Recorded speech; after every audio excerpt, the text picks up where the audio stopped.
Welcome to the Taking Off the Mask podcast. My name is Ashanti Branch, and I'm really glad you've joined us. Today is going to be a different episode. Today's episode is going to be a panel discussion that happened after the documentary screening of Beyond Men and Masculinity. We had Alex Gabbay, who was the director, Dr. Judy Chu from Stanford University, and two young men actually joined the panel, Lucian and also Justin. Uh, as you'll see, and if you watch the video, you would know that the conversation was really dynamic. Um, and if you listen to it, you will hear the voices. You will hear a young Lucian at 9 years old, 9.5 to say exact, and Justin, a high school senior, really speak from their heart.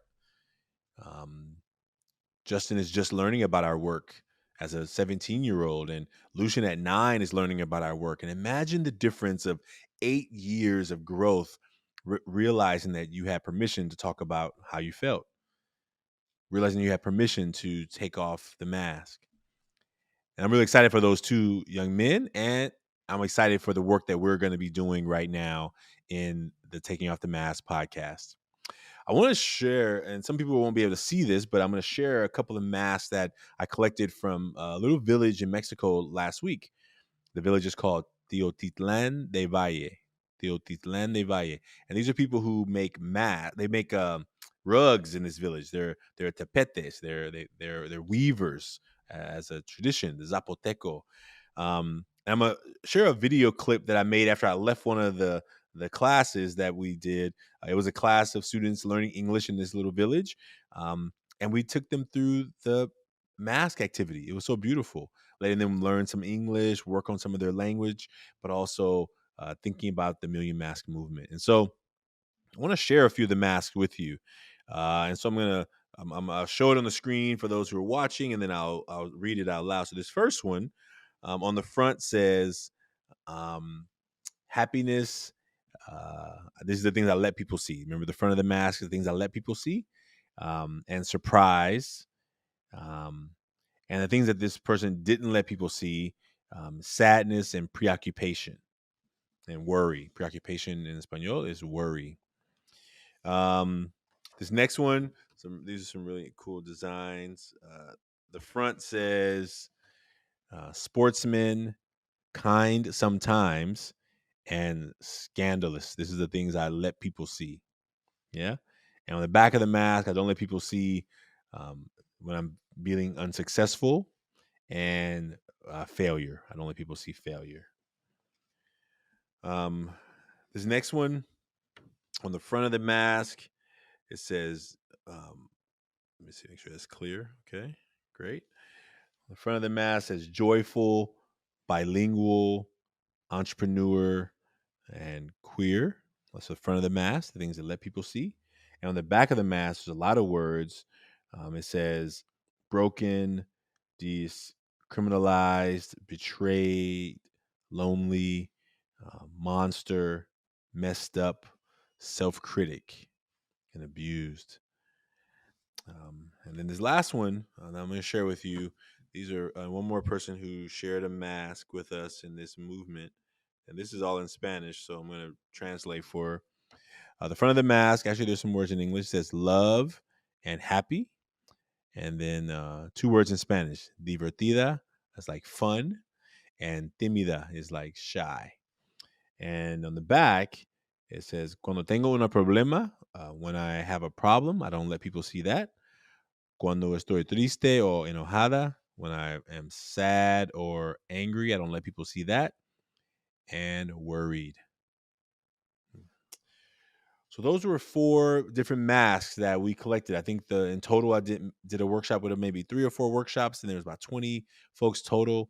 But it was so beautiful, just in another language, another space, a small little village in the middle of Oaxaca, being able to explore the masks with people. I got to make my mask. I got to draw some different masks, and there's some really artistic people who came to those workshops in a village of artesanos, artists and weavers. But it was so beautiful just hearing their words out loud was also beautiful. So thank you for being on this journey with us. What you're going to hear in the panel of after the documentary, The Beyond Men and Masculinity, you're going to hear people talk about what it was like to watch the documentary, to explore. You'll hear me giving my own thoughts and feedback around it, but also as we continue to work with young people and giving them permission to feel. We'll continue having deeper dialogue and deeper conversation about the Million Mask Movement. The peer mentoring project is growing. So if you have not yet had a chance to be a part of this first wave of mask, we really invite you to be a part of it. There's some really exciting things coming on the horizon in the next couple of weeks that we are going to be sharing with you, but we want you to be a part of where it is right now. And you can go to 100kmasks.com and make a mask, 100kmasks.com, and be a part of this movement and share it with somebody. If you make a mask and you feel inspired, share it with somebody. Tell somebody what we're up to. And we look forward to you being a part of the journey with us. We look forward to seeing you next time. And please enjoy the panel at the end of the U.S. premiere of Beyond Men and Masculinity. We thank you so much for being on this journey with us. Ever forward.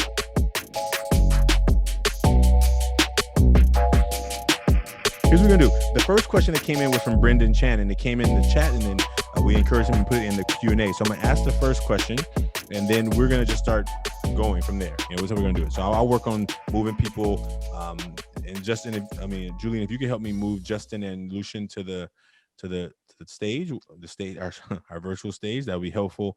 But the first question says, all the men and boys that appeared in the documentary said yes to entering and showing up in these spaces.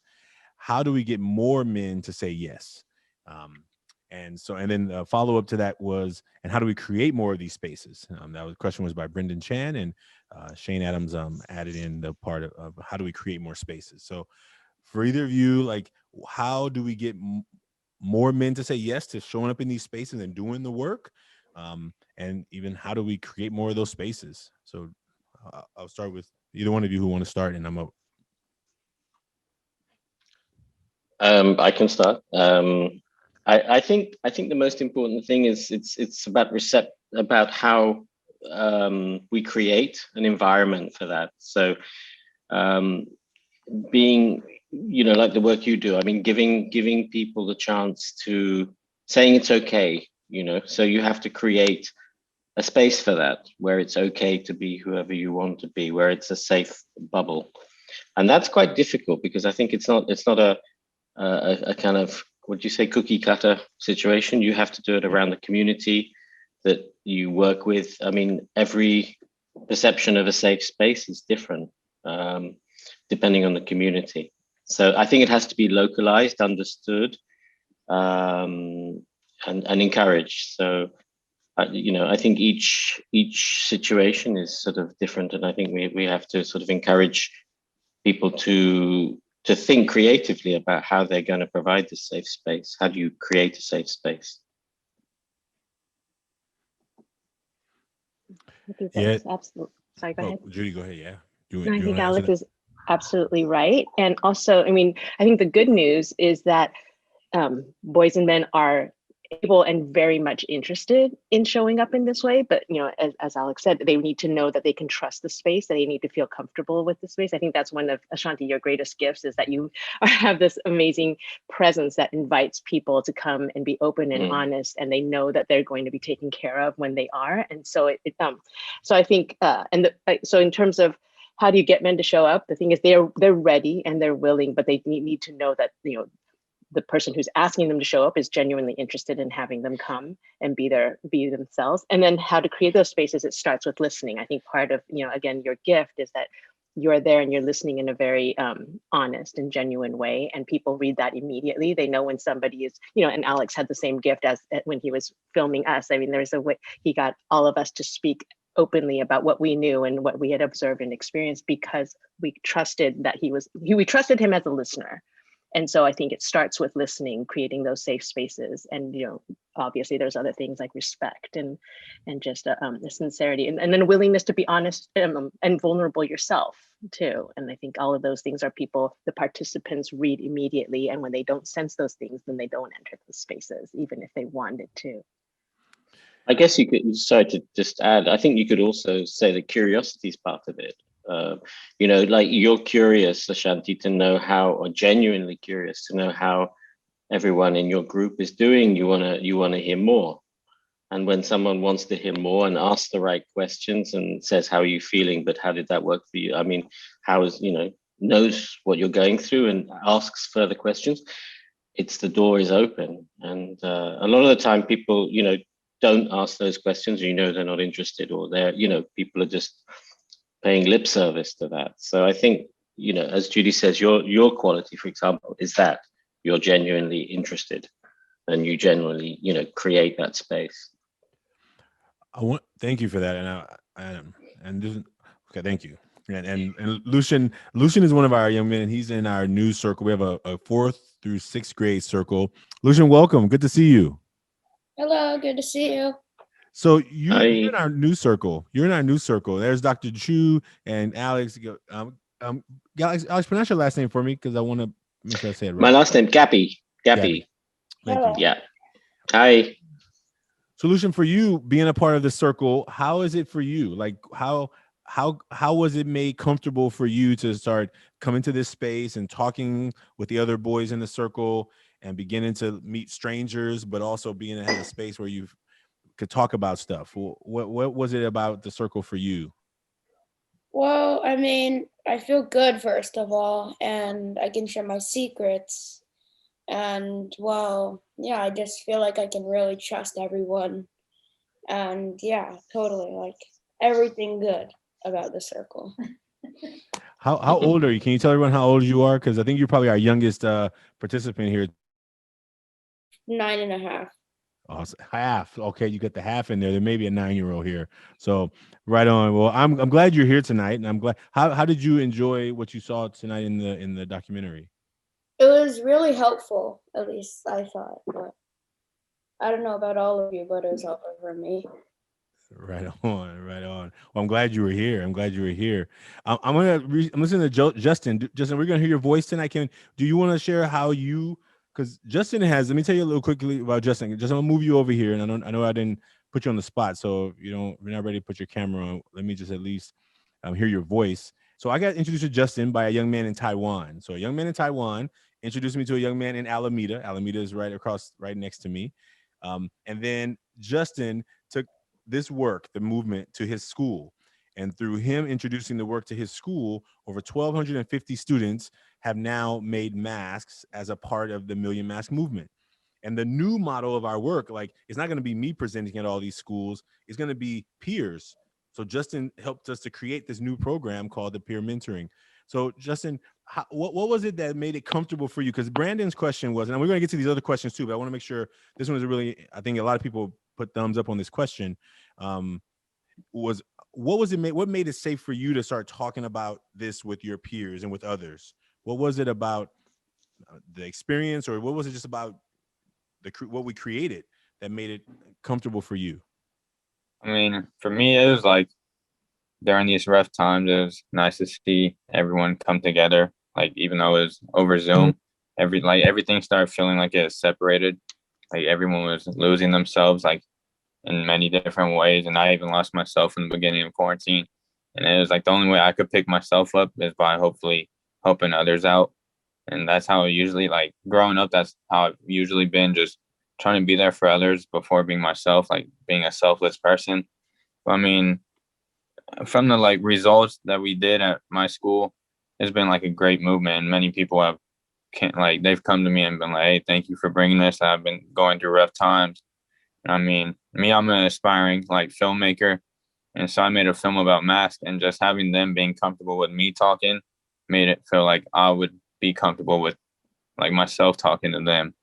Like, it's like a whole community between a couple people.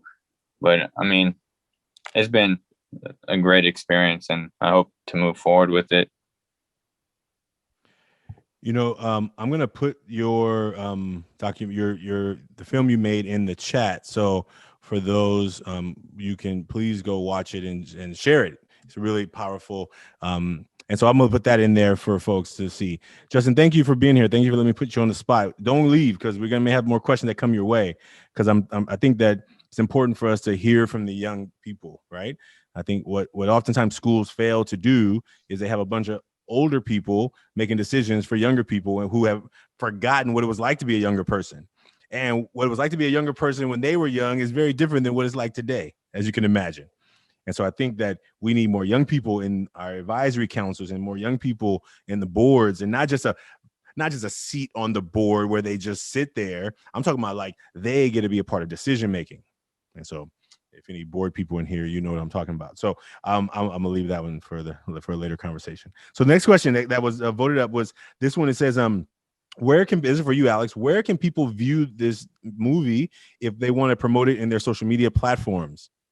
Okay, so the first thing is that we have, I'm pretty useless at this, but we have a Twitter and Instagram handle, and it's at Future is Humane with an E on the end. So Future is Humane.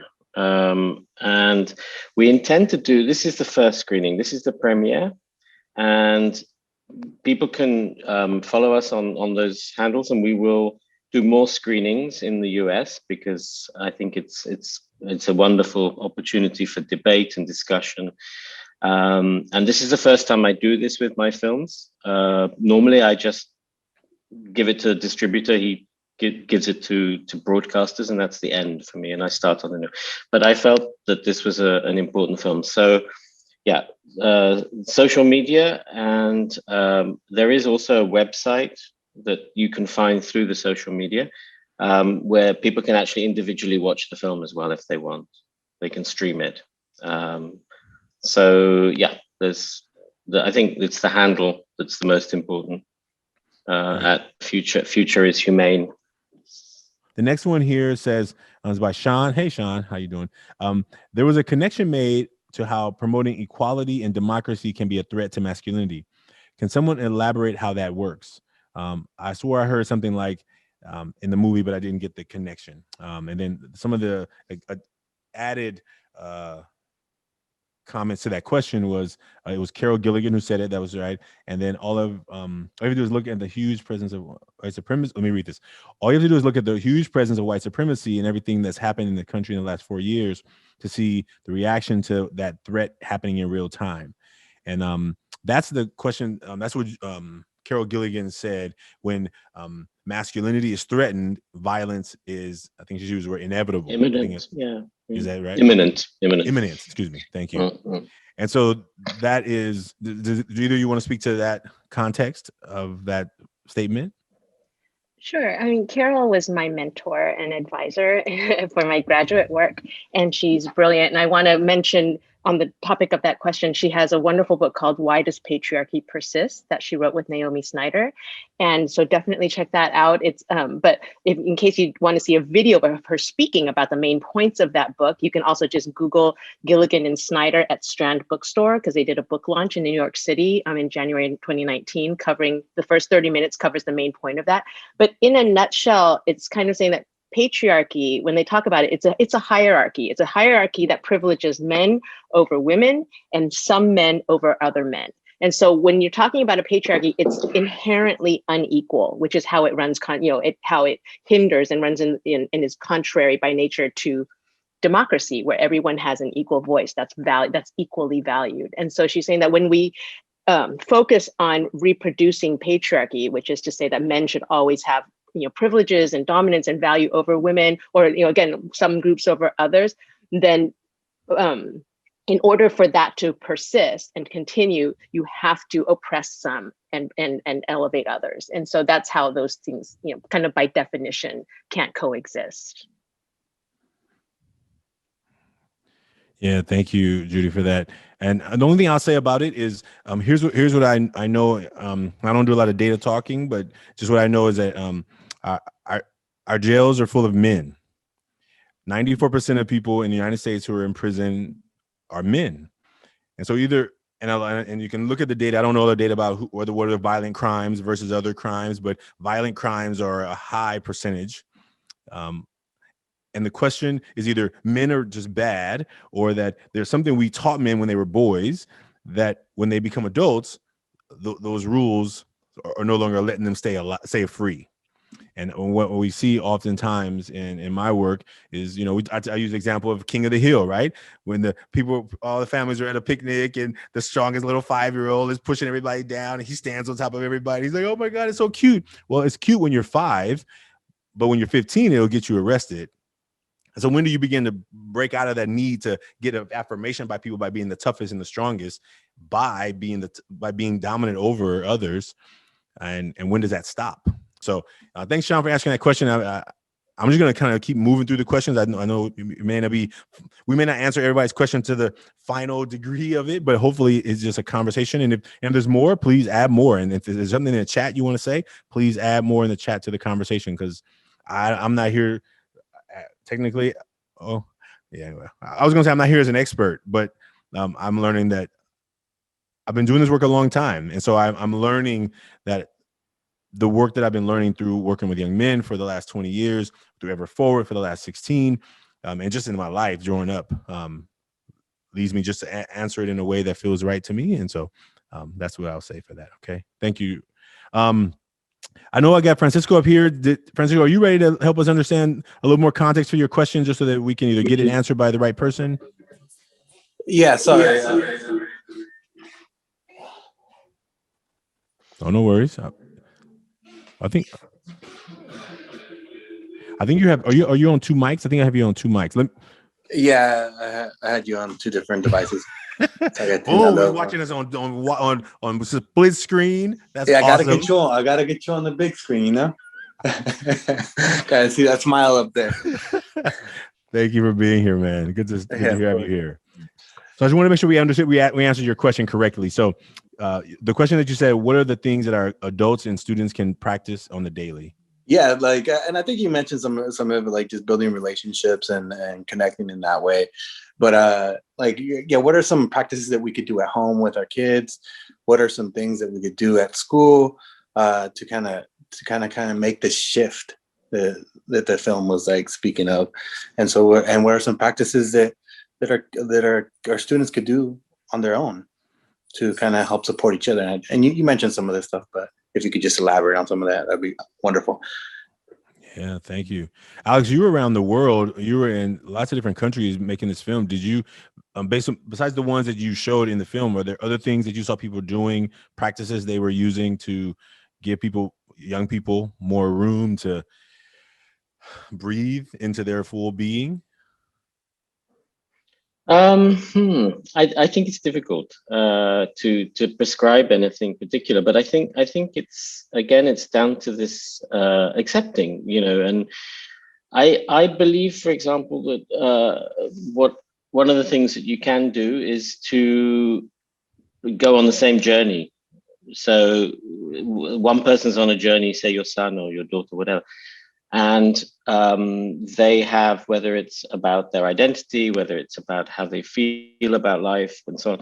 And a lot of times institutions and parents just say, listen, you'll grow out of this. Listen, this isn't, and so on. But actually participating in their journey and taking it and kind of having them convince you and explain to you and bring you into their world, and doing that sincerely provides, authentication. I don't know. It gives them a sense of feeling authentic, and then you can explore that together. So it's about taking people's feelings seriously, and I think it's difficult because society, anytime you have schools, you have even parenting, you're sort of channeled into how to think, and by examples or by discipline and so on. So I think if you want to break that cycle, you have to be very individual, intimate, listen, participate, all those things, I think. So it's very one-to-one. It's not a prescribed system. It's just a way of being, I think, with whoever you want to participate with. If that makes sense. Yeah, thank you. I think, and also, Judy, did you want to answer anything on that? Because I know you did a lot of work with boys and the schools in your research. Do you know any other practices that that you saw those schools began to try after they learned kind of the behaviors that were showing up? Actually, I think you are probably the best position to talk about this, because your workshops do exactly this magic of, like, joining, making people feel like they're joined, that they're not alone, and inviting them in. So you should probably share some of your secrets to your successes. I think that's a perfect answer to his question. Well, thank you, Judy, and thank you, Alex, for your answer. So one of the things that we saw in the work that we've been doing around the mask, and what you saw the young men and the men in the circle doing, was first, just the first layer, I think, is giving a space just to kind of get grounded into what's real for us right now, in the moment. Like the conversation that subsued that happened after you saw us make the mask was a conversation where people got to open up. We don't start like, here, let's open up. We start with like, well, let's just get clear that we're all going through some human stuff. And the mask activity, as you heard, if you haven't seen it, and we put the link in the chat so that you can, and somebody can drop that in there again. We invite you to go make a mask. We've collected over 50,000 masks from over 20 countries. And what we see wherever country we're in is that people understand this idea that part of myself is to show on the outside what people can handle, what people can tolerate, what people won't make shame me for. What, like, if I want to fit in, and we know some people don't want to fit in, but for those who want to fit in and be easygoing, you just say, fine. How you doing? I'm good. I'm cool. I'm fine. Even if you're not. And a lot of the young men, when I ask them, why do they say they're fine when they don't, they're clear. We don't want to bother people with our problems. We don't want to talk about it. And you heard the young men well, not the young men, but the men in Japan say, look, if I ask somebody for help, that's going to make them have power over me, because that means they know I don't know it. Right? Like the fear of like not talking about it it can be as deep as like isolating myself away, so I don't ask anybody for any help. And I think that what we try and do in our work and is to give people a space to say, there's more going on with you than anybody can see by looking at you. And we can all get to that place of recognizing that, hey, I may be smiling on the outside, but maybe there's other stuff happening. And we can get clear. I think intellectually we all know that, but when we actually see it in the room, we actually can just put our finger on it, then we can breathe and say, okay, am I willing in this space, knowing that other people are going through real stuff, to take off one of these masks or a couple of layers of the mask? Because sometimes taking off one of the layers of masks have other masks. There's one question where someone says, let me see. It's a mother of sons. So Laurel, thank you for this question. I'm the mother of 3 sons. What are some practical ways I can form them to be emotionally healthy and break the traditional male norms? And yeah, I'm gonna just take a breath. And I'm gonna take a breath. And if you read Judy's book, she has some amazing stories in her book. So I encourage you to, Judy, will you remind us the name of your book? I know I want to make sure that, because I think that for parents in the room, for mothers in the room who are raising boys or who have boys, that there's a lot going on, more than maybe you can even explain in the moment, but you see it, right? And so I'll let you go first, Judy, in that question, and then I'll add something in.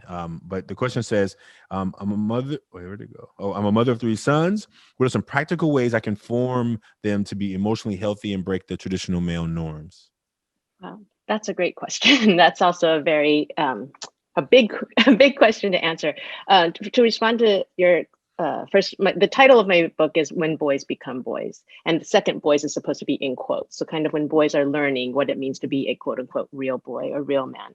But in terms of what parents can do, I think a lot of it has to do, like I said, starting with listening. And that has to do with presence, the way that we're present with them. And so most importantly, I found in listening to parents, and also, first and foremost, listening to boys talk, is, they don't want someone coming in to fix them, with the intention to fix them, or even with the best intentions, right? Not to fix them, not to advise them, but most important to the boys themselves, it seems to be to know that they're not alone, that if they're struggling, that the problem isn't them, that maybe they're up against something real. And that's also, what the film shows is like kind of these constructions of masculinity are really putting boys and men in a difficult spot. But our society makes them feel like if you're having a hard time with this, well, you're weak, you're problematic. The problem is the individual. But what what Alex's film shows is that actually there's a bigger phenomenon going on globally, not just even in the States. And so really helping them to feel validated when they speak, because they are really astute, all people are really astute. They're actively reading the room. That's why they know when they can trust the situation. They know when the space is safe. But they're actively reading all the messages, all people's behaviors, how they can be. They're figuring out how it's possible for them as boys to be with other people, right? And so you as a parent can really offer a really valuable sounding board for them by joining them and saying, there's space here, at least here, maybe not in every aspect of your life, but here there's a space for you to come in, be yourself, and you will be valued and loved and accepted, and you're worthy. And, it kind of goes back to a very simple message in that sense, but helping them to develop, what Terry Real and was doing with those men is kind of developing a sense of worth that they can then carry into other situations. They may not be able to, be authentically themselves everywhere and with everyone, but they know there's a place they can be, so they can recognize and develop some sense of confidence in who they are. And so that's one of the things that you definitely, as a parent, can foster. But I'll stop there before I take up more time. Yeah, Alex, if you want to jump in here too, you can. I just want to say one of the things that I see in our work with parents, and what we talk to parents about, is leaving the room for communication open. Like, some parents think they know their child more than the child knows them, and I would just kind of say that they probably know you just as much as you know them. They're reading your body language. They read, when my mom used to come home from work, when I heard her car, and the car was noisy, so I would look out the window and I would see how she grabbed her purse, how she closed the door, and I knew whether it was going to be a good afternoon or a rough afternoon, right? Oh. So I would be like, okay, alert. It'd be like the movie Inside Out. I was like, everybody get to your spaces, pretend you're doing homework. It was like a show to make sure that you just keep the peace, right? Because they read you. The reason we try to make it so simple is because we don't want to overthink it. It's one picture, it's 6 words. It's one picture and 6 words. What's on the front of the mask is the things I'd gladly let people see, and what's on the back of the mask. And I think that regardless of the ages, I'm sure I have some younger masks over here, but regardless, there's this idea. Let me try and get you to see this one. This is one of the masks. So this is on the outside, the front of the mask, the things on the outside, and the things behind the mask. And I think that what we see, and for those who can't see it, it's just on the front, soccer, family, friends, and on the back of the mask, family, things I don't talk about or don't share much about, family with health problems, my problems, and my feelings. And as a 14-year-old male. So I think being able to have an activity, something really simple where you just begin to start having conversation about feelings and giving them language about feelings. I think what happens is most people don't even have a lot of language about feelings. And there's a quote, I don't know who says it, but it's like, if for a person who only has a hammer, everything looks like a nail.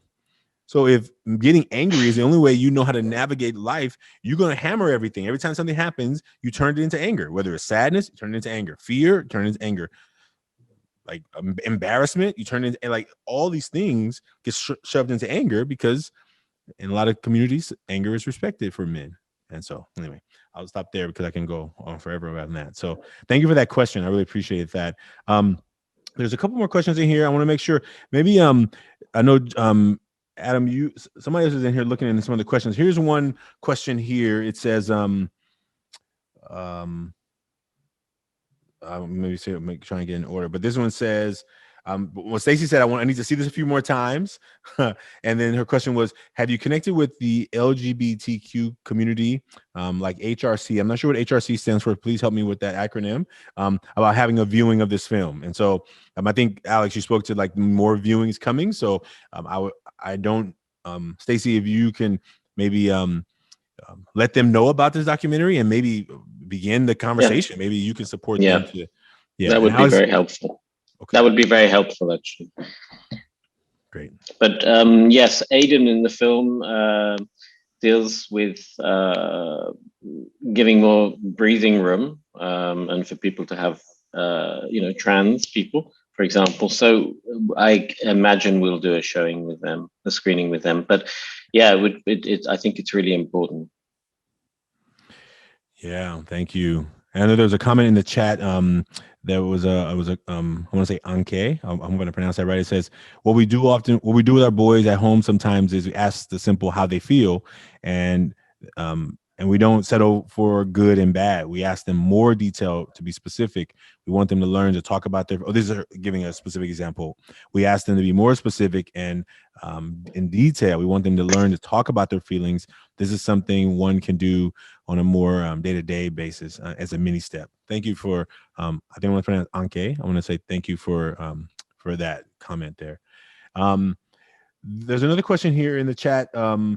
This one says, wonderful piece. It's great to see ethnicities represented beyond just black and white. Any thoughts on the similarities, differences with Native American, Asian, Indian, and other cultures? That was a question. Any thoughts on the similarities, differences with Native American, Asian, Indian, or other cultures? That's the question. And I'll just say for me, I taught in India for 1 year, 8 months. I did a Fulbright fellowship. And one thing I learned being in India was really I learned a lot. So I'm going to say that. One of the things I was really shocked by was how close men had permission to be with each other in friendships. That sometimes shocked me, right? Like men could walk down the street holding hands, and they would, they would, embrace each other, and it was not sexual. It was just intimate friendship.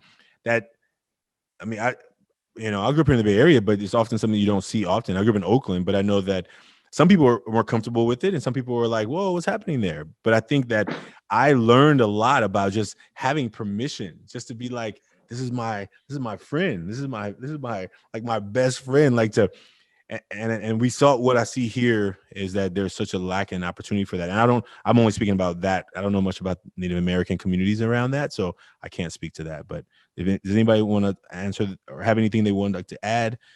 This question was about Native American, Asian, Indian, or other cultures. The only thing I'd add on that is that it's a super interesting topic that in India, because men have permission to be super close, but then when it comes to women, it's the exact opposite. Women and men cannot hold hands, can't even, so it's got a flip side to it. But I do think that permission to be, also in the Middle East they're like that as well. And I think this idea of having a really close friend, feeling a bond with someone is really important.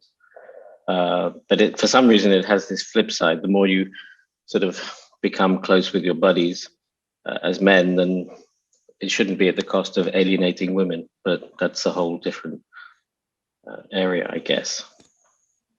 Thank you. I'm going to move to the next question, and thank you for the question. So I know there's a lot to maybe to talk about there. Another question from Marshall says, for many years I've been thinking about the solution to patriarchy is co-archy. Nice co-archy. Are there any are any of you willing to speak about this concept?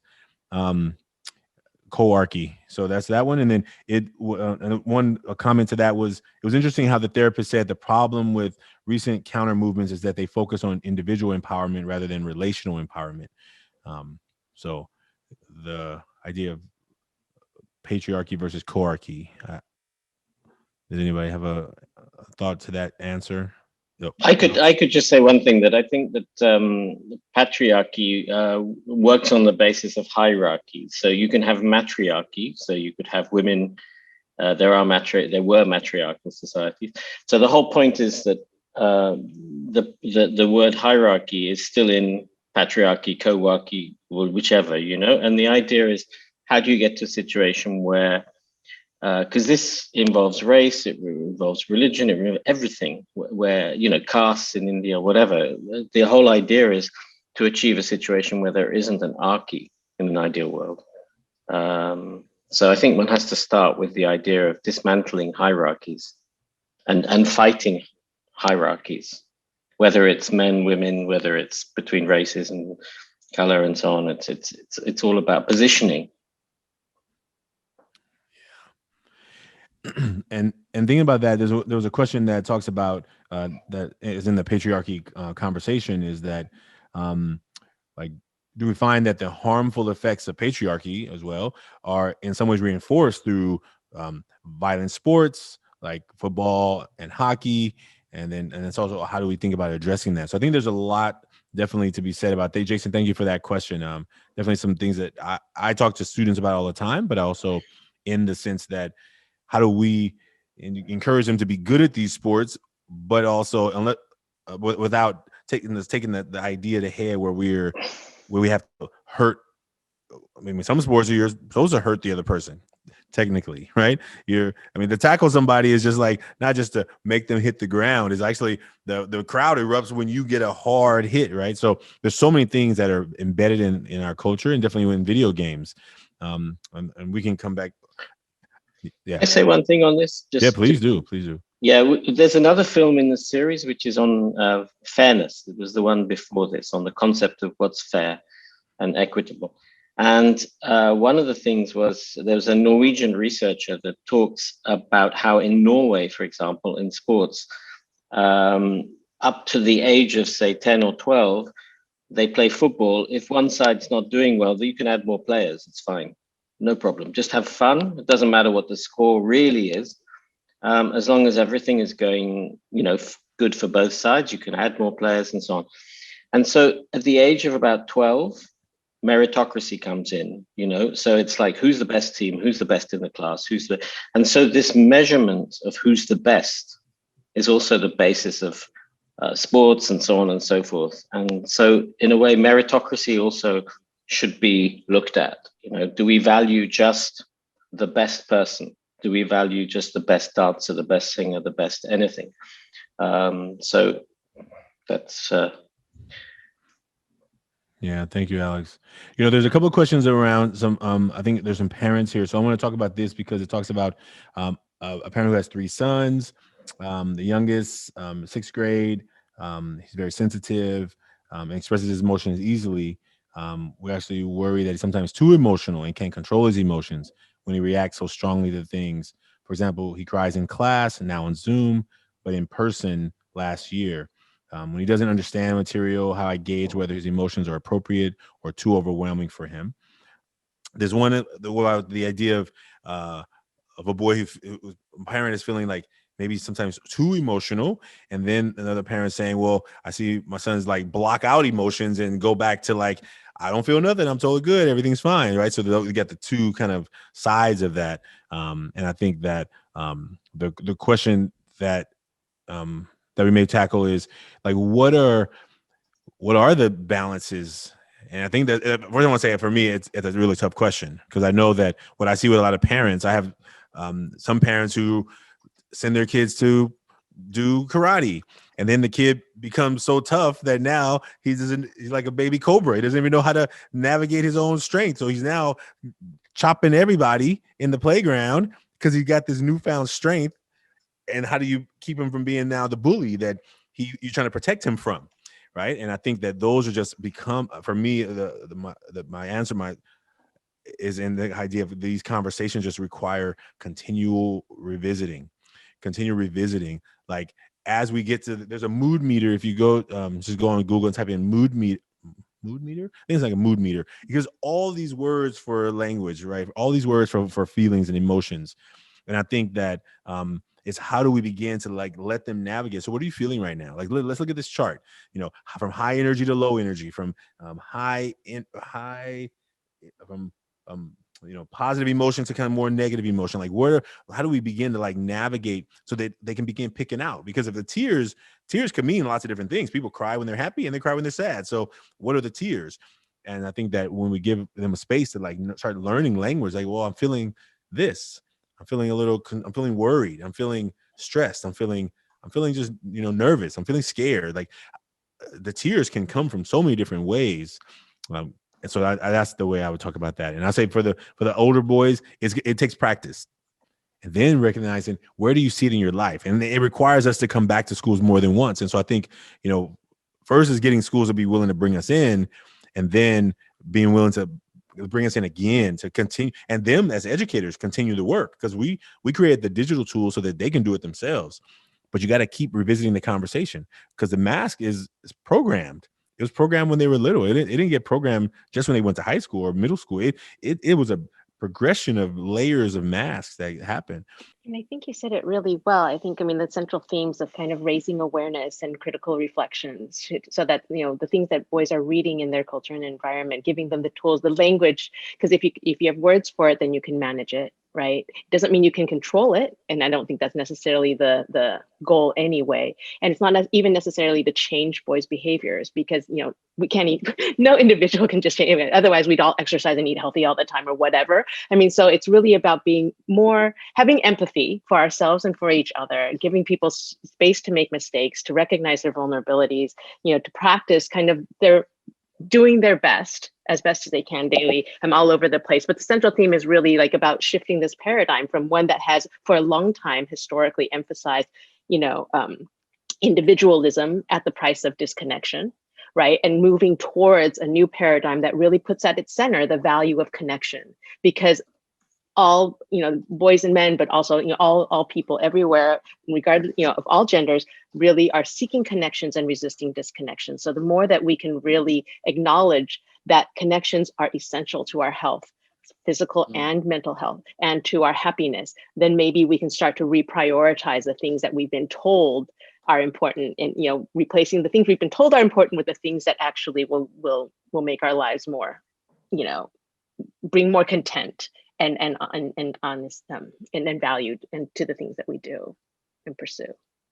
I'm gonna let Judy do her last words, and then Alex. I would just add, if anyone has any suggestions of organizations or that we can group together to have a screening.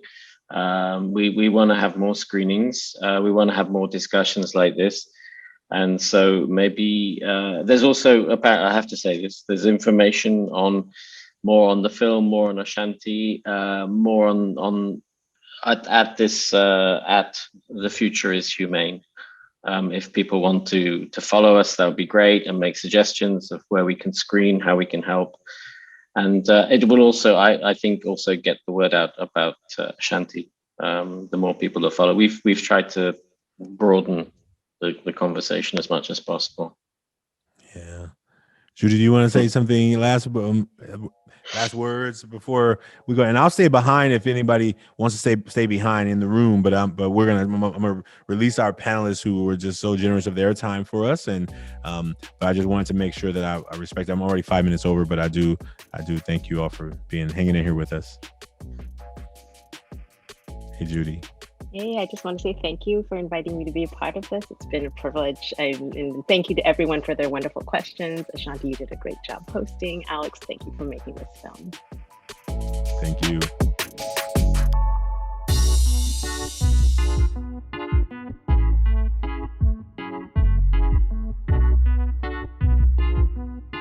If what you heard today you enjoyed, if you've listened to this and you found something inspiring, please like and subscribe to this podcast. That's the best way for someone to find this podcast, maybe like you did.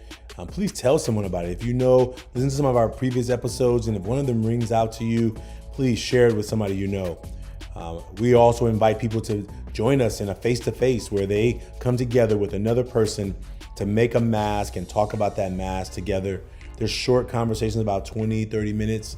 So if that's something that's interesting to you, please send us a message, send us in the comments below, let us know that you're interested in that. And we look forward to you joining the movement of the Million Mask Movement. And check out our new shirt. I don't know if you can see it, but this is our new shirt, the Million Mask Movement. And so we'll have these soon available, but we look forward to you being a part of the movement and supporting our work. Please consider supporting the work that we do in Ever Forward and in the work that we do in the Million Mask Movement, to let people around the world realize that they're not alone. Thank you.